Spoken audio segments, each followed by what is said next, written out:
идомаи бахши чеҳраҳои мондагор. Мир Саид Алӣ Ҳамадонӣ. Мир Саид Алӣ Ҳамадонӣ таблиғгари фарҳанги сулҳ ва хостори ваҳдату субот.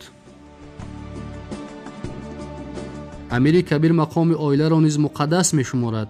вай дар миёни зану мард шартҳои воқеӣ гузошта, риоя ва иҷрои онҳоро вазифаи ҳар ду тараф медонад.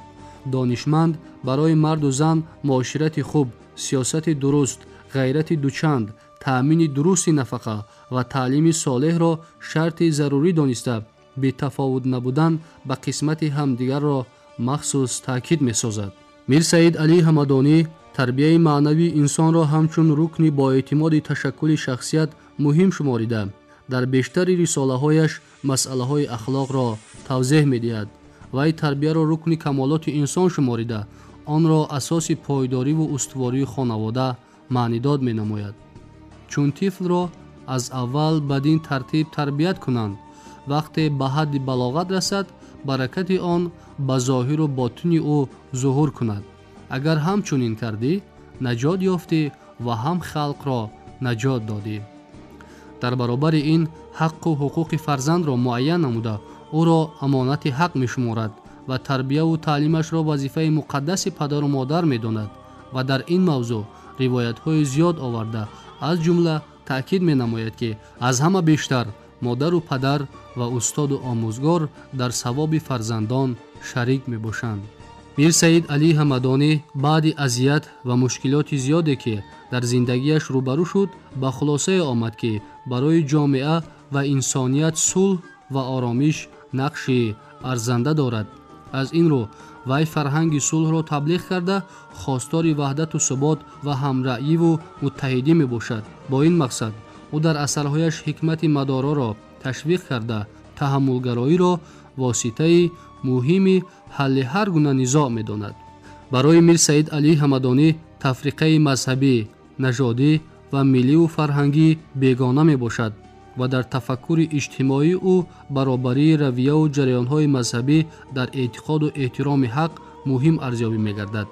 барои мир Саид Алӣ Ҳамадонӣ тафриқаи мазҳабӣ, нажодӣ ва милливу фарҳангӣ бегона мебошад ва дар тафаккури иҷтимоии ӯ баробарии равияву ҷараёнҳои мазҳабӣ дар эътиқоду эҳтироми ҳақ муҳим арзёбӣ мегардад. дар назди ӯ намояндагони дину мазҳаб, қавму миллат, ҳиндуву мусалмон, шиъаву суннӣ баробар буда, касонеро ки миёни онҳо фарқ мегузошт, сахт мазаммат мекунад ва ихтилофи мову манро дур шудан аз ҷамоли ҳақ медонад. ин таъкиди мир Саид Алӣ Ҳамадонӣ имрӯз ҳам моҳияти худро гум накардааст, зеро мову ман, куфру имон ва бидъату суннат гуфтаҳои бархе аз мусалмонон дар баъзе кишварҳои олам мисли Сурия, Ироқ, Яман, Лубнон, Миср ва Афғонистон оқибатҳои нангинеро пеш овардааст, ки имрӯз тамоми дунё аз он нигаронӣ менамояд. аз ин рӯ мо бояд таъкидҳои ҳакимонаи амири Ҳамадониро сабақи зиндагӣ ва кору фаъолияти худ қарор диҳем ва ҳаргиз нагузорем, ки дар сайёра ихтилофу низоъҳои нав сар зада боиси халалдор гардидани сулҳу субот шаванд.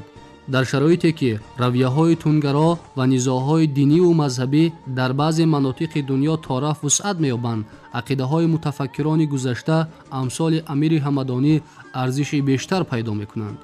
аз ин рӯ зиёён ва олимону донишмандон, уламои динӣ ва аҳли ҷомеаро зарур аст, ки дар асоси андешаҳои ҳакимонаи ин қабил донишварон ба муқобили ҳама гуна зуҳуроти хурофотпарастӣ, экстремизму терроризм ва дигар падидаҳои нангин садо баланд кунанд ва барои дар зеҳни мардум, хусусан наврасону ҷавонон, ташаккул додану решадор сохтани ғояҳои инсондӯстӣ, таҳаммулгароӣ, сулҳу оромӣ, суботи сиёсӣ ва таҳкими ваҳдати миллӣ мунтазам кор кунанд. рисолат ва вазифаи муқаддаси аҳли зиё дар чунин марҳалаҳои муҳиму ҳассос маҳз аз он иборат аст, ки аҳли ҷомеаро ба роҳи росту дуруст, ба шинохти ҳақ аз ботил ва ба сӯи ободиву пешрафт ҳидоят намоянд ва дар ин роҳ дар навбати аввал худашон пешраву намуна бошанд. барои ҳамин онҳоро аҳли зиё یعنی اهل روشنایی و روشن کننده راه دیگران میگویند. بخش چهره های ماندگار ادامه دارد.